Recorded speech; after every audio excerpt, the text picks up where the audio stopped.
Snow-covered land stretches endlessly, wind howling like a distant beast. Jake Carter moves cautiously, his heavy boots sinking into the frozen ground. His breath turns to mist as he scans the icy horizon. Suddenly he stops. A faint cry, weak, desperate, turns and spots a small polar bear cub, tangled in a fishing net near a jagged ice ridge. It struggles, exhausted, its tiny body shivering from the cold. Jake kneels beside it, his gloved hands carefully working to cut the net.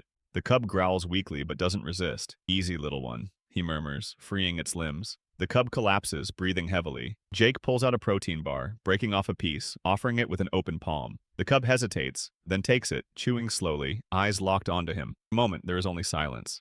It's a man and a creature of the wild, bound by an unspoken connection. Then, without a sound, the cub turns and disappears into the white void. Interview 3 years pass. Now an experienced Arctic researcher treks across a frozen lake under the dim glow of the northern lights. The ice beneath him suddenly groans, a sharp, cracking sound, before shattering beneath his feet. He plunges into the freezing abyss, his body slamming against the icy walls of the crevasse. Pain shoots through his leg, gasps, fingers clawing at the slick ice, but he can't pull himself up. The cold grips him, his breaths coming in ragged bursts. This is it, he thinks. This is how it ends. Interview 4. Then a shadow moves through the storm.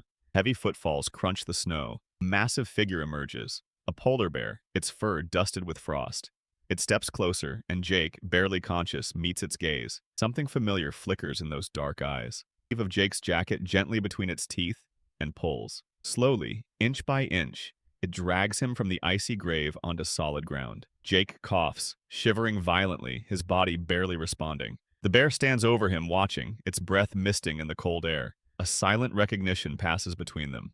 Then, just as before, the bear turns and vanishes into the swirling snow. Jake lies there, staring after it, a weak smile forming on his lips. "Didn't think I'd owe a polar bear my life," he murmurs, his voice barely a whisper. Even the Arctic wind howls once more, but this time it carries a different tune.